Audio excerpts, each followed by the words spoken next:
Bom, meus amigos, aqui estamos de volta com o vídeo número 7, que eu denominei As Armas de Destruição em Massa. Eu acredito que a noção de zona de retaguarda já está bastante presente em todos os participantes do curso, porque eu já publiquei vários vídeos e livros sobre o assunto. Em uma das nossas últimas aulas, eu sugeri que os participantes não familiarizados com o assunto, zona de retaguarda, que lessem o livro ou assistissem a um dos vídeos que estão publicados no YouTube. Se você não o fez, eu aconselho a fazer, até mesmo antes de prosseguir neste vídeo aqui. Então vamos começar. Desde que a zona de retaguarda foi divulgada por mim, centenas de indícios posteriores a confirmaram, razão pela qual esse tema deixou de fazer parte, para mim, no campo da teoria, para se tornar uma realidade palpável. Então vamos partir do princípio que no período de 1960 a 1985, o Brasil se transformou na 8ª potência mundial, vindo da 46ª posição anterior. Isso foi decorrente de dois fatores fundamentais. O primeiro foi a fartura de financiamentos externos que nós recebemos. E o segundo foi a certeza da seriedade dos militares na tratativa do dinheiro público e na competência para realizar as obras necessárias, muitas de grande porte, para a efetivação daquela infraestrutura. Bem diferente dos governos posteriores, nota-se. O estrategista do Norte optou por utilizar a modalidade de injeção de recursos pela via de empréstimos e não de investimentos diretos, porque seria muito difícil coordenar os investimentos externos feitos por empresários estrangeiros diversos, de forma que um fosse coordenar com outras ações para conseguir formar uma fonte de suprimentos para a OTAN e, naturalmente, uma rota de escoamento da produção para o Atlântico Norte, que era o objetivo.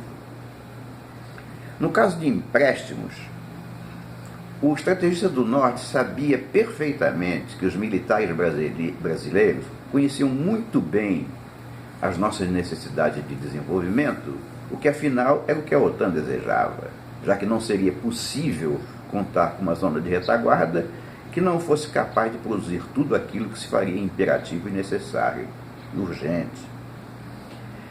Na verdade, qualquer país sabe perfeitamente o que é preciso para o seu próprio desenvolvimento.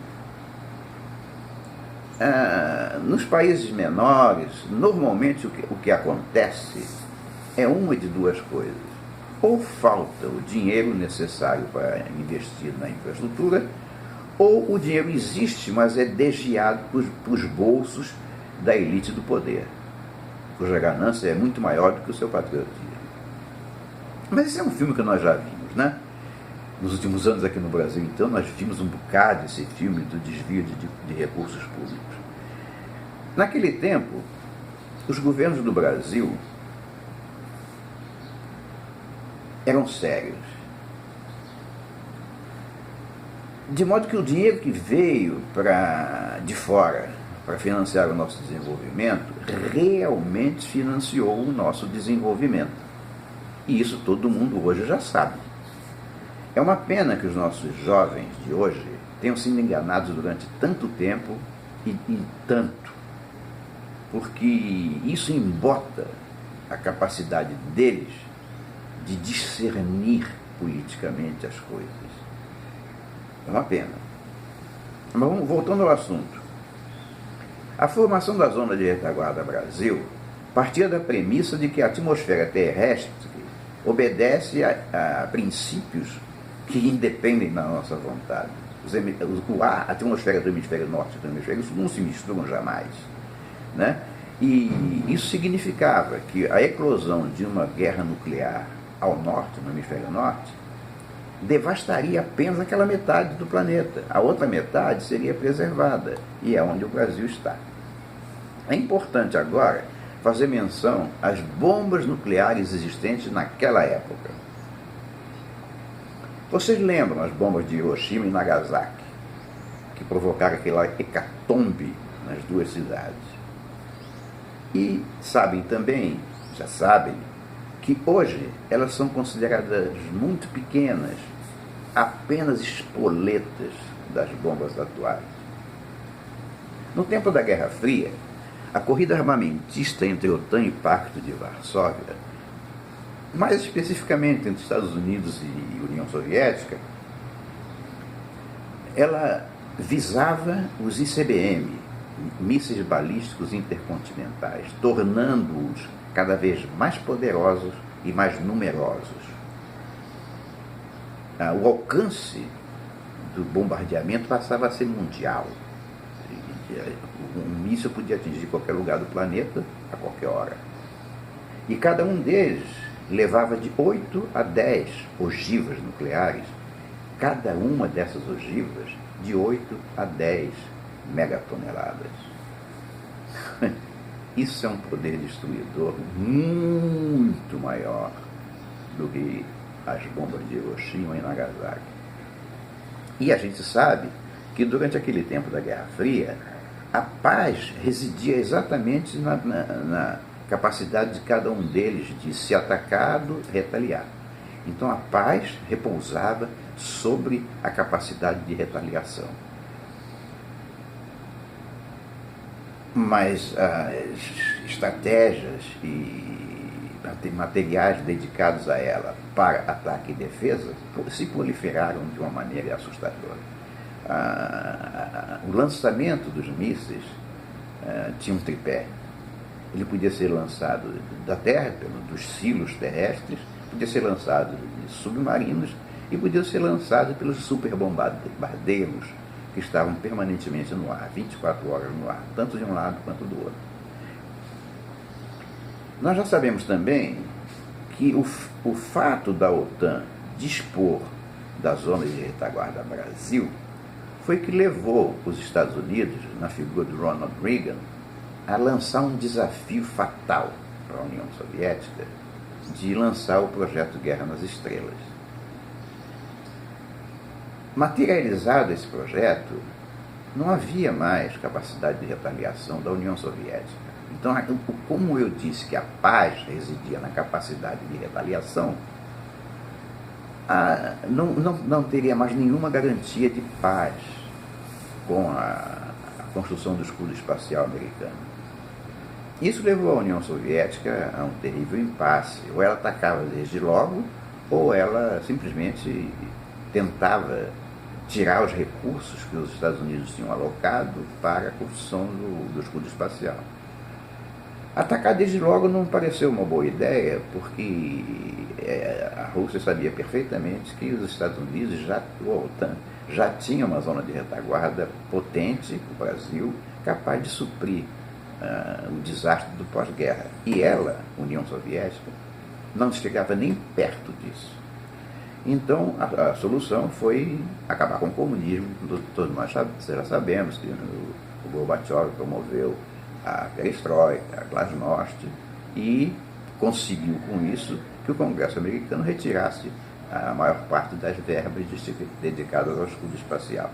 Então, nesse momento, acabou a Guerra Fria, porque para os Estados Unidos, para o mundo ocidental, o fantasma da guerra atômica, via comunismo da União Soviética, estava dissipado, né? Bem, desde lá, o mundo mudou muito, mudou bastante. O comunismo direto desmoronou junto com o Muro de Berlim. Para a nova ordem mundial, que havia tecido cuidadosamente o comunismo russo, para, ao se fortalecer, promover o caos do qual ele se levantaria com o poder global, A queda da União Soviética representou um retrocesso formidável nos planos de dominação. Retrocesso, sim, mas desistência, não. A partir dali, o projeto da nova ordem mundial adotou outra estratégia, embora mantido o objetivo de obter o poder global. Essa estratégia, por um lado, fazia com que o Partido Comunista, o regime comunista, tal e qual fora aplicado na União Soviética, havia se demonstrado muito bom. Portanto, era um modelo foi o modelo escolhido para a dominação do mundo. Mas aquela formatação foi desnudada com a queda da União Soviética, porque todos aqueles países que pertenciam à União Soviética trataram de pular fora. A União Soviética se dissolveu em 15 países independentes e cada um deles, vários deles passaram para a OTAN. Então, o tipo de regime soviético, embora a nova ordem mundial considere o adequado para o domínio, não era mais possível ser propagandeado como o bom, porque ele foi desnudado com a queda da União Soviética. Foi então que a nova ordem mundial foi buscar num sebo, numa prateleira lá no fundo, toda cheia de teia de aranha, o livro do Gramsci, um comunista italiano, que pregava a revolução cultural, quer dizer, comer o inimigo pelas bordas, invadi-lo sutilmente, infiltrando, subvertendo a sociedade. E essa foi a forma que a nova ordem mundial escolheu para continuar no seu projeto. O objetivo era o mesmo, a conquista do poder mundial, mas a forma de obtê-lo, a estratégia adotada, mudou. Dali em diante, o gramscismo ganharia todos os espaços possíveis, irrigado pela farta distribuição dos recursos da nova ordem mundial. Nós somos vítimas desse processo também. E foi assim que nós chegamos aos nossos dias. E podemos compreender tudo o que acontece aqui e alhures. Então, essa nova ordem mundial, inicialmente composta pelos magnatas ocidentais e os comunistas russos, encontrou praticamente o campo livre. Não encontrou qualquer resistência ao seu avanço sobre o mundo livre, porque não havia inimigo tão forte quanto ela. Do que resultou a avassaladora invasão da Europa pelos muçulmanos e as sucessivas vitórias da esquerda sobre os países da América do Sul, entre eles o Brasil. A infiltração foi enorme, quase fatal. Mas aquela aliança maldita entre magnatas do mundo ocidental, comunistas e muçulmanos, representava uma união muito improvável entre o gato e o rato, entre o lobo e o cordeiro. Tinha tudo para dar errado. Infelizmente para nós, deu errado. As principais razões para esse insucesso, que para nós foi muito feliz, foram indubitavelmente o comportamento dos islâmicos sedentos de sangue e a desconfiança sobre as intenções dos russos, porque eles continuavam agindo como se imperialistas fossem, inclusive construindo abrigos nucleares potentes, quando, na verdade, o fantasma da guerra teria sumido com essa aliança e com o poder mundial. Mas a Rússia tinha receio de que, acabado o projeto, eles seriam engolidos pelo novo poder mundial. Então eles ficaram sempre com um pé na frente e outro atrás. E essa desconfiança, junto com a posição, o comportamento dos islâmicos, foi que fez com que a nova ordem mundial rachasse. Essa é a causa do racha. Agora, Esse racha, ele ocorreu, claro, tudo isso é secreto, todas essas reuniões de Nova Ordem Mundial, Clube de Bilderberg, Trilateral, tudo é secreto. A gente só consegue identificar o que aconteceu pelos sintomas. Então, esse racha da Nova Ordem Mundial, a gente só pôde perceber pelos sintomas. Quando começaram a surgir brechas dentro das informações mundiais, porque a mídia era totalmente comprada, era totalmente doutrinada, totalmente manejada pela Nova Ordem Mundial, então os dissidentes da Nova Ordem Mundial, que eu e a minha filha Cristina chamamos de Nova Ordem Mundial, e que daqui para frente eu vou chamar só de Nova para facilitar, que foi muito comprido. Esses dissidentes não foram poucos, foi a maioria, porque eles tiveram a competência de identificar, já que a mídia, a ONU estava aparelhada, a mídia estava aparelhada, todas as formas de cultura de todos os países do mundo estavam aparelhadas. Então, essa nova ordem mundial, ela teve a inspiração de identificar que havia uma mídia ainda inexplorada, mas que era altamente potente, poderosa para fazer face à mídia tradicional, à internet. E foi por essa brecha que a Nova entrou. E quando a Nova entrou, e nós já sabemos que o objetivo de destruição número 1 da Nova Ordem Mundial era a sociedade judaico-cristã. Então, esta reação da Nova é uma reação da sociedade judaico-cristã. É uma reação do mundo livre. Então, e isso, em termos políticos tradicionais, se chama direita, é o conservadorismo. Então, esta brecha encontrada nas redes sociais, na internet, foi ocupada de forma avassaladora pela direita. E esse é o fenômeno que a gente testemunha todos os dias. Mas enquanto isso não aconteceu, ou durante o acontecimento, e isso foi uma das preocupações da Nova, os comunistas trataram de avançar o mais rápido possível sobre aquela zona de retaguarda que tinha dado a primeira vitória à OTAN, o Brasil.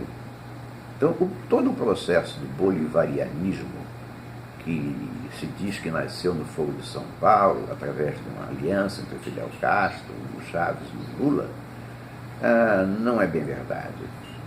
Foi um projeto da Nova Ordem Mundial, que tinha escolhido o comunismo como a forma de governo mais capaz, mais eficaz para o domínio mundial, e, portanto, tinha aberto todas as portas para a entrada do comunismo.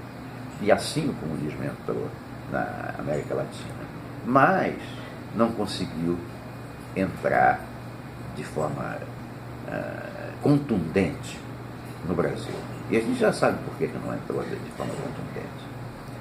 Por causa da resistência do nosso espírito cristão e por causa das forças armadas que não foram cooptadas aqui.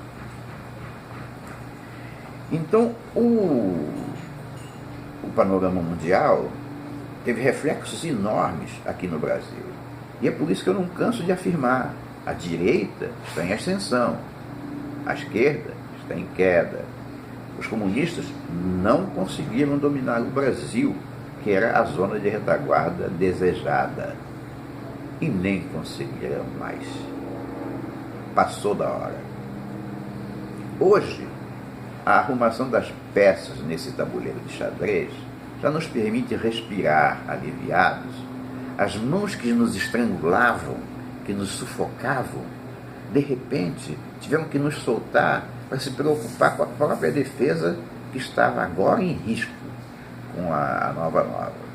Então, todas as coisas que afligem o nosso povo, justificadamente, não passam dos últimos espasmos do corpo já quase inerte da esquerda. O tempo passou. O mundo já é outro. É preciso agora atualizar o entendimento das novas estratégias. E esse é o objetivo desta aula. É óbvio que, assim como a guerra mudou, com ela mudaram as estratégias de emprego das armas e as necessidades das zonas de retaguarda. As bombas nucleares evoluíram, mas agora nem todas elas causam aquela nuvem radiativa que contamina tudo à sua passagem. Hoje há bombas que só matam as pessoas, mantêm os materiais incólumes, muito útil para aproveitar depois em benefício próprio. Há outras bombas que fazem o inverso, preservam as pessoas e danificam todos os materiais, o que também é um sucesso, né? Foi chamado até de arma definitiva. E ainda algumas outras que já estão se tornando invisíveis aos radares existentes, o que pode pegar qualquer inimigo absolutamente desprevenido, porque toda a defesa se baseia nas leituras dos radares. Para que a gente possa compreender o mundo atual e todas as suas implicações bélicas, nós precisamos conhecer o que existe de novo no arsenal de guerra atual. É por isso que nós vamos apresentar as bombas existentes. Agora, como eu já disse, as bombas de Hiroshima e Nagasaki hoje são consideradas muito pequenas. Durante muitos anos, os dois poderes militares em confronto desenvolveram a fabricação de milhares de mísseis intercontinentais capazes de atravessar o planeta, cada um deles carregando basicamente 8 a 10 ogivas de 8 a 10 megatons cada um. O que é uma capacidade destruidora? O que é uma capacidade destruidora? Fantástica, é uma hecatombe. Mas hoje há outras bombas, outros tipos de bombas. Vamos estudá-los. Primeiro eu digo que elas são de 5 tipos. Tá? As bombas de hoje são de 5 tipos. Existe a bomba A, que é aquela mesma que foi usada em Hiroshima, que depois foi ampliada muitas vezes em termos de potência e alcance, mas continua sendo a bomba atômica. Ela é feita por fissão do átomo, quer dizer, quando ela é explodida, os átomos são fracionados e isso entra numa reação em cadeia que forma toda aquela explosão e todo o dano. O dano, o que é? O sopro, que a gente já sabe o que é, o ar se deslocando, que derruba tudo, o calor, que se desloca junto com o ar e que queima tudo, e a nuvem radiativa que resta no espaço navegando a favor do vento, né? Então, esses são os efeitos da bomba A. Isso é uma bomba atômica, e ela existe. Aliás, a maior parte das bombas que existem hoje ainda são bombas A. Agora,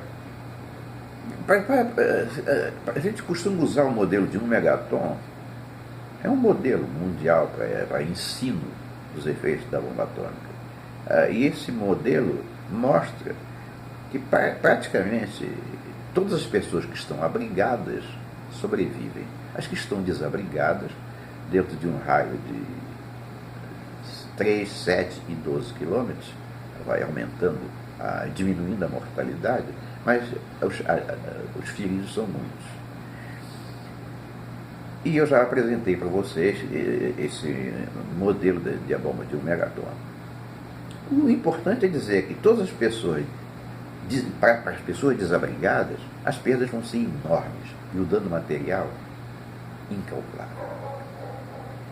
E a nuvem radiativa vai poluir tudo a sua passagem. Como a pressuposição de uma guerra é que exista a ação e a retaliação, milhares de bombas vão explodir no hemisfério norte E a interação de todas as nuvens radiativas vai praticamente invalidar todo o hemisfério como produtor de qualquer forma de sobrevida. Daí a necessidade das zonas de retaguarda no hemisfério sul e daí a preparação do Brasil para ser a zona de retaguarda da OTAN. Isso é a bomba A. Uma década depois, os americanos desenvolveram uma nova arma, a bomba H. Dessa vez não mais uma bomba de fracionamento, de fricção, sim de fusão. Embora é uma bomba de 2 estágios, em que o primeiro continuava sendo a tradicional, a bomba A. Agora, quando ela explodia, ela acionava o estágio 2, que, ao contrário do que fazia a bomba de fricção, fazia os átomos se juntarem entre si. Então, por isso que isso é uma bomba de fusão. A energia liberada é muito superior à energia liberada pela bomba A. Então, essa foi a bomba H. Se a gente olhar uma fotografia de uma explosão de uma bomba H, que a gente nunca viu, porque todas as experiências foram subterrâneas, se a gente observasse uma fotografia de uma bomba H, a gente ia achar que era uma bomba atômica, porque a fotografia é igual. Aquele cogumelo, a nuvem, isso vai andando. A diferença entre elas é a potência, porque a bomba H, uma bomba H sozinha é capaz de destruir Manhattan, o coração de Nova York. Bem diferente da bomba A, que não conseguiria fazer isso. É uma potência muito grande.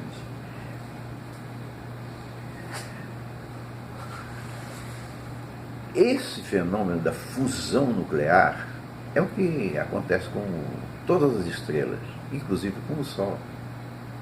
A energia que o Sol desprende é a energia decorrente da fusão dos núcleos dos átomos no Sol.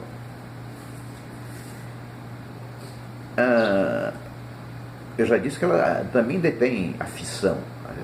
O primeiro estágio é fissão. A fissão é que desencadeia a fusão no segundo estágio. Por isso é que ela se tornou tão poderosa assim. Agora, nenhuma dessas bombas foi usada. Depois de Hiroshima e Nagasaki, mas nenhuma bomba foi usada para destruição do inimigo, ou seja, num teatro de guerra. Todos os experimentos foram feitos, todos os desenvolvimentos foram feitos, mas jamais passaram de evoluções científicas e não ameaças físicas. Primeiro, as explosões eram feitas, os experimentos eram feitos a céu aberto. Mas depois, eles acordaram que isso estava poluindo o planeta, só as experiências já estavam poluindo demais o hemisfério norte, ou o planeta. Eles decidiram, então, num tratado entre eles, fazer com que todas as demais experiências atômicas fossem feitas de forma subterrânea. E foi o que aconteceu e é o que acontece até hoje. Muito bem. A bomba H parecia a bomba do fim do mundo. Parecia que era praticamente impossível fazer algo mais potente do que aquilo. Parecia, mas não era. Os russos desenvolveram uma bomba ainda mais poderosa, que eles chamaram de Tsar.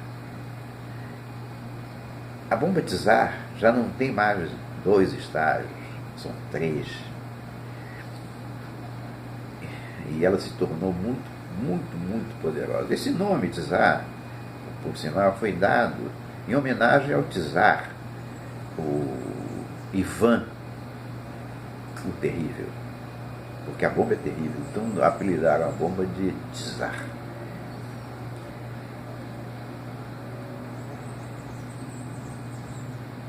Inicialmente, o Khrushchev, quando era chefe do Kremlin, ele divulgou que faria uma bomba de 100 megatons. Era um horror. Até então, a maior bomba era de 10. Ele disse que faria uma de 100. Ele não estava blefando, ele sabia o que estava dizendo. Porque a possibilidade havia, ao ser descoberta a bomba com 3 estágios. Mas os próprios cientistas soviéticos se arrepiaram com essa novidade declarada pelo Khrushchev e o demoveram. Não pode. Uma bomba de 100 megatons é um poder destruidor que vai balançar o planeta.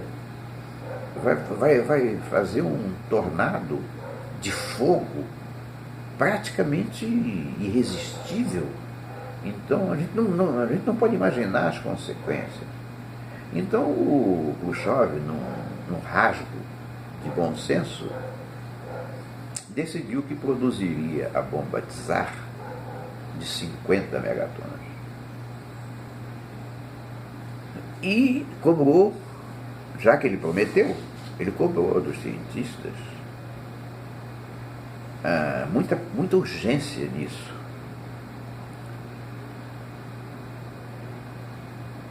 Essa urgência foi a causa de um trabalho muito apressado, profícuo, mas desastroso dos cientistas. Inclusive, depois eu vou contar um fato interessante que aconteceu com o chefe dessa equipe de cientistas. Eles produziram a bomba Tsar e a explodiram no Círculo Polar Ártico, numa ilha chamada Nova Zemilha, que é um local desabitado, onde os soviéticos já costumavam fazer os testes nucleares. Agora, sozinha, a bomba Tsar era 10 vezes mais potente do que todos os explosivos usados na Segunda Guerra Mundial somados. Quando ela explodiu, a onda de choque deu 3 voltas na Terra, claro, diminuindo de intensidade. Foi a maior explosão nuclear de todos os tempos. A bomba se chamava RDS-220, Star é o apelido. E a potência de 50 megatons equivale a 50 milhões de toneladas de dinamite, ou 3.300 bombas de Hiroshima, provocou um cogumelo que chegou a 64 quilômetros de altura, 6 vezes a altura em que voam os aviões comerciais e 7 vezes o tamanho do Monte Everest. Ela foi lançada por um bombardeiro Tupolev, porque não havia míssil intercontinental capaz de carregá-la pelo peso e dimensão. E ela foi detonada a 4.000 metros de altitude. Resultado contado pelos próprios russos. A superfície da ilha foi totalmente nivelada, varrida e polida, como se virasse uma pista de patinação, porque a neve derreteu e as suas bordas brilhavam. Não há um sinal de imperfeição no solo, disse o relatório soviético. Todo o local fora destruído e derretido.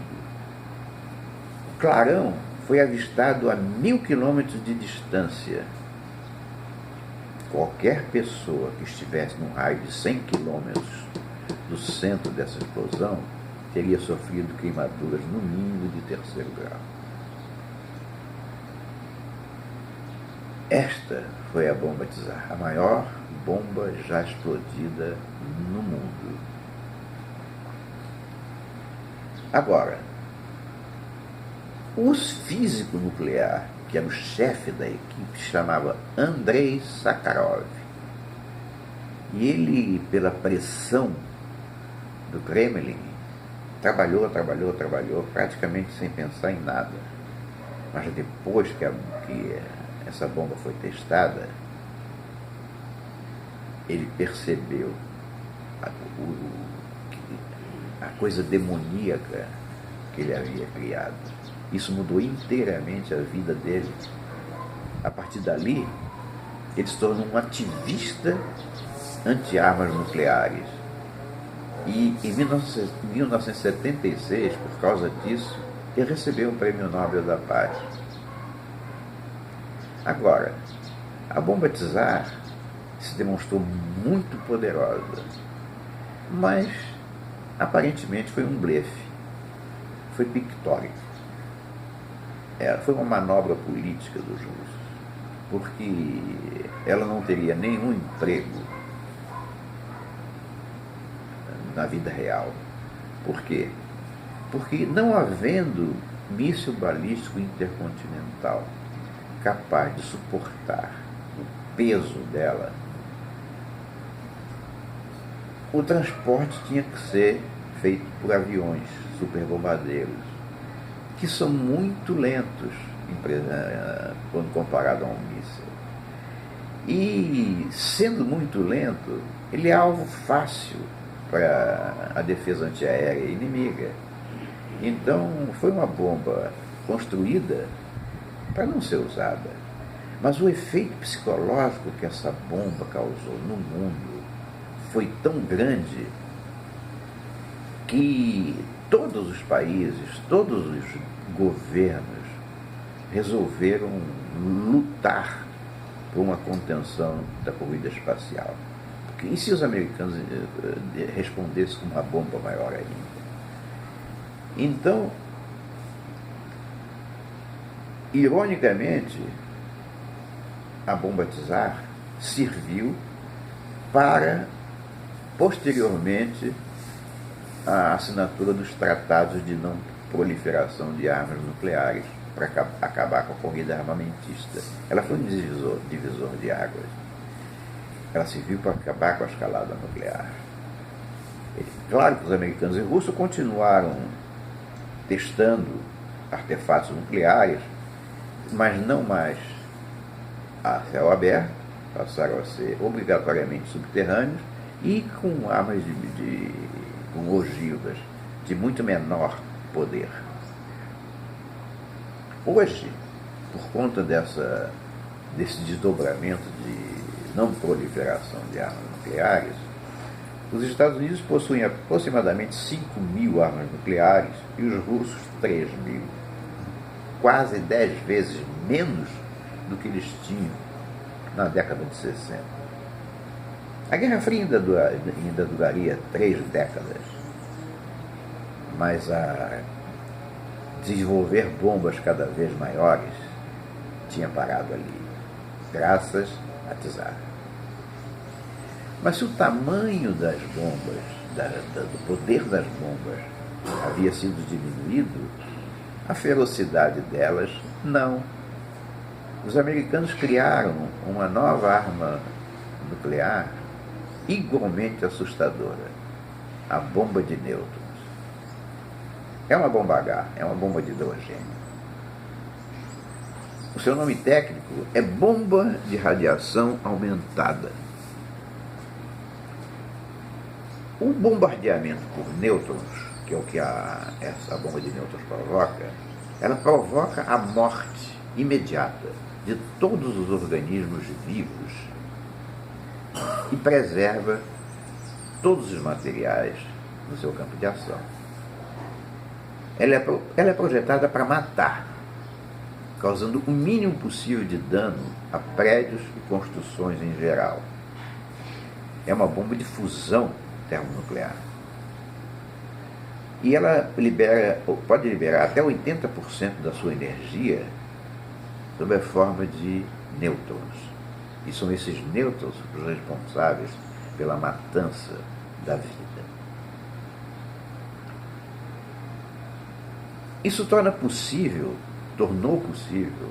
a criação de bombas de pequeno porte, de 1, 2, 3 quilotons, porque o efeito era devastador com essa potência.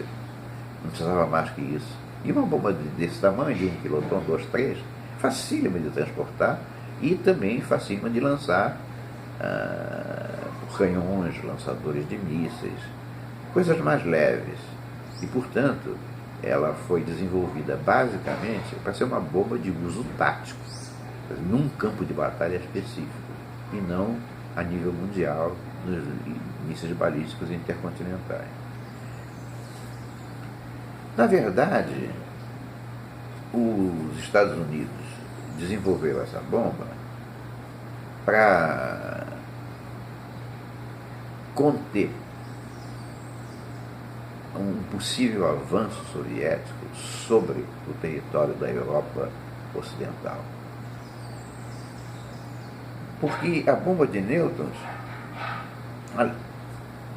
além de preservar os materiais, ela se expande muito pouco, talvez 1,7, 2 quilômetros, e as radiações remanescentes desaparecem logo em seguida. É uma bomba, portanto, de efeito de curta duração.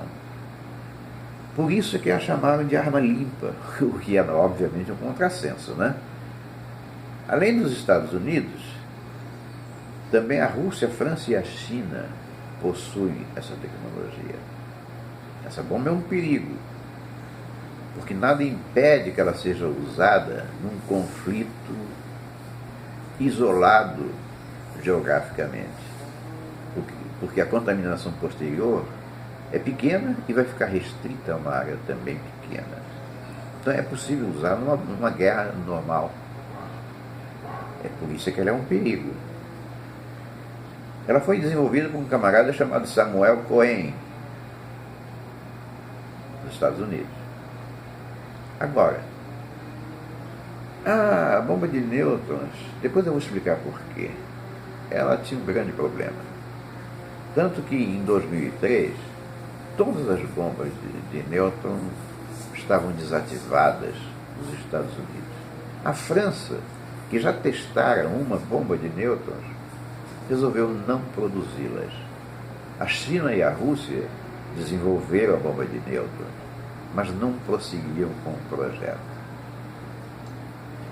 E isso porque esta bomba precisa de uma quantidade considerável de trítio, que é um isótopo do hidrogênio, cuja vida útil é de aproximadamente 12 anos, o que cria um enorme problema de estocagem, razão principal do abandono de sua fabricação. Eu fabrico agora, ela custa caríssimo, com o trítio, que é caríssimo também, que é raro na Terra, e eu só posso estocá-la por 12 anos depois eu tenho que jogar fora. Em termos estratégicos, 12 anos são nada. Então, essa foi a razão de todos os países terem abandonado a sua construção, embora detenham a tecnologia e possam fazê-lo a qualquer momento, se necessário. Tá? Na verdade, o trítio é muito raro na Terra, mas é muito farto na Lua. Então, a maior fonte de trítio existente perto da Terra é a Lua. Ela foi abandonada, mas pesquisas prosseguiram e nasceu dessa pesquisa uma outra bomba. A bomba EMP. A bomba EMP, pulso eletromagnético, Electric Magnetic Pulse. A bomba EMP faz o inverso da bomba de nêutrons. Ela emite raios gama e também usa o trítio. Ela poupa qualquer vida, homem, bicho, qualquer vida, mas danifica todos os circuitos eletrônicos. Dito dessa forma, parece ser uma coisa inocente, né? Se preserva o homem, está tudo bem. Mas está muito longe dessa inocência. A capacidade dela também é muito baixa. No máximo 10 quilotons. idealmente, são bombas leves. Ela foi desenvolvida, portanto, também como arma tática a ser empregada num campo de batalha específico e não a nível mundial. Pela sua capacidade de danificar os componentes eletrônicos, literalmente ela torra qualquer componente eletrônico, incendeia. Por causa disso, ela também pode ser usada como arma estratégica, como efetivamente existe o risco, e nesse caso ela passa a se chamar Super EMP. Como uma arma antibalística, uma ogiva de combate foi desenvolvida pelo sistema de mísseis de curta distância Sprint como parte do programa de proteção para proteger as cidades dos Estados Unidos. Porque com a mesma tecnologia EMP, eu posso destruir um míssil inimigo que tem um monte de eletrônicos. Então, isso também serviu no sistema Sprint americano para desenvolver a capacidade de neutralizar mísseis inimigos no espaço. Agora, o que se verificou no efeito da bomba EMP é que ela era eficaz até 500 quilômetros, o que a transformou numa arma estratégica, hoje conhecida como Super EMP. Se detonada a uma altitude de 300 a 500 quilômetros, ela é detonada aqui e forma um cone. E a superfície terrestre que ela abrange é enorme. Ele pega qualquer país do mundo inteiro. Isso veio à tona por causa do ditador da Coreia, Kim Jong-un. Porque até então todas as informações sobre a EMP, sobre a EMP, e até a de Newton, eram escondidas. Só eram tratadas em petit comité. Esse tema veio à tona por causa do Kim Jong-un, que foi para a televisão todo contente dizer que tinha detonado experimentalmente, com muito sucesso, uma bomba H. Como os sismógrafos existentes no mundo inteiro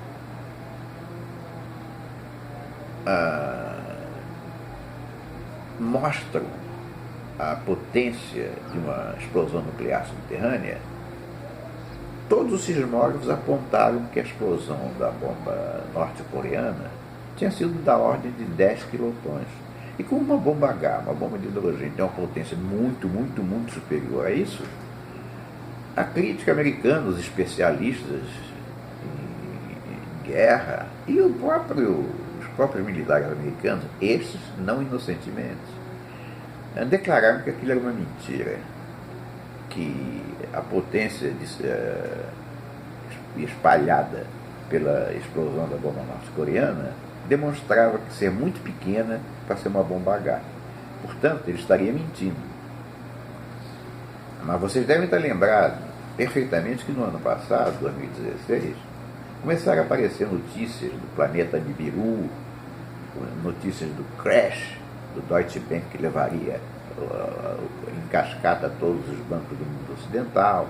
Vocês devem ter ouvido que o Obama fez uma declaração de que naquele período as manchas solares se tornariam tão dramaticamente grandes, as explosões solares, que isso teria reflexo no campo magnético da Terra, provocando aqui cataclismos.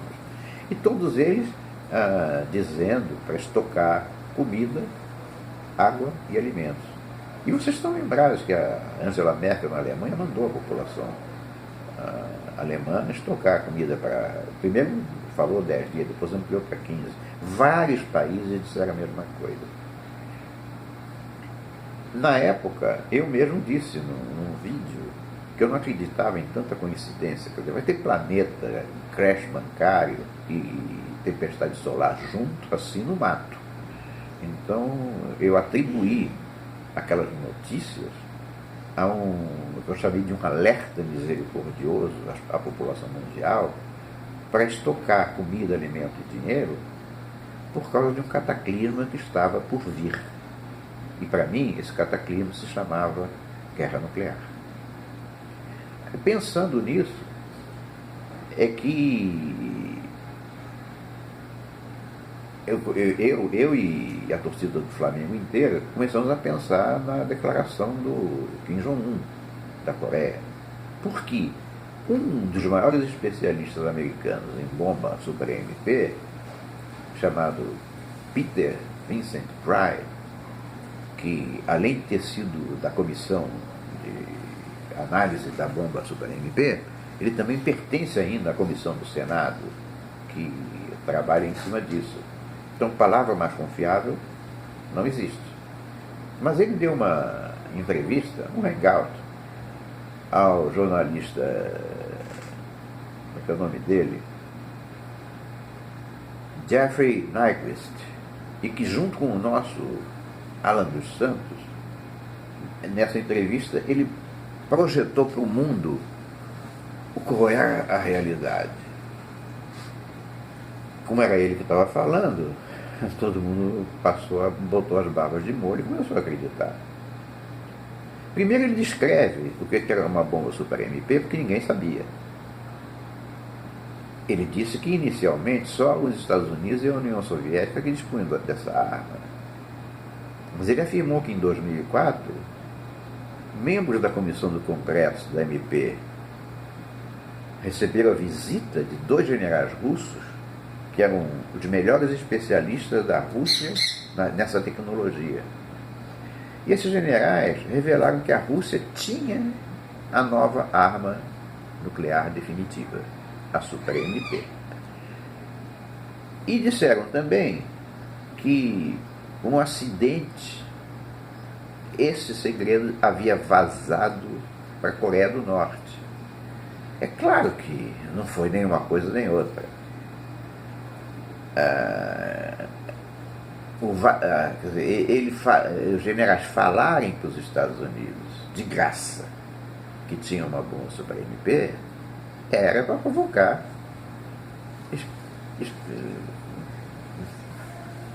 futucar o diabo com vara curta.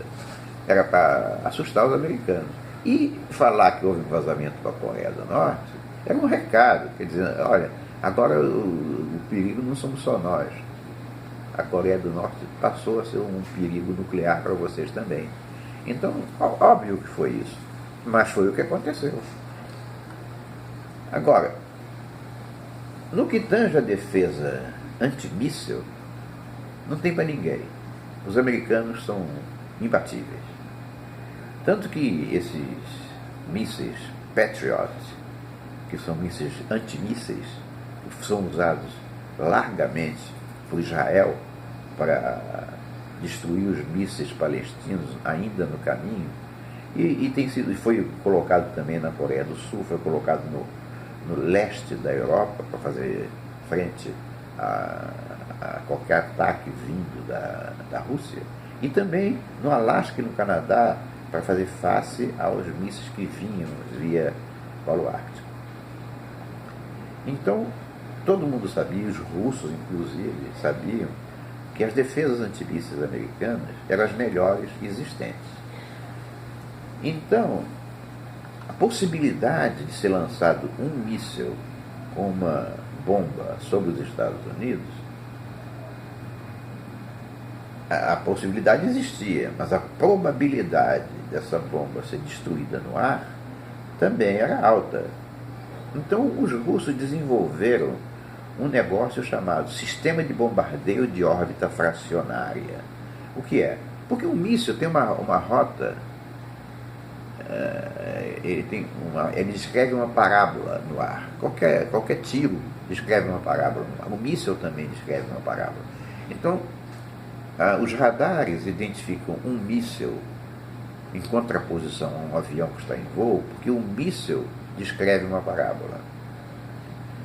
Então, os russos inventaram um processo de lançar um míssil sobre os Estados Unidos que não descrevesse uma parábola. Então, o que eles fizeram? Camuflaram, pensaram, isso era um projeto, pensaram em camuflar um ICBM, míssil balístico intercontinental, num satélite. Ou seja, lançavam um satélite que ficava orbitando a Terra e num determinado momento, puf, explodia no lugar que eles quisessem. E escolheram a rota sul-norte, quer dizer, passando nos Estados Unidos do sul para o norte. Já que as defesas antimísseis americanas estavam voltadas para o Ártico, o sul dos Estados Unidos era o seu calcanhar de Aquiles. Então eles inventaram eles fizeram esse projeto de sistema de bombardeio de órbita fracionada, vindo com um satélite camuflado pelo sul, mas nunca botou em prática.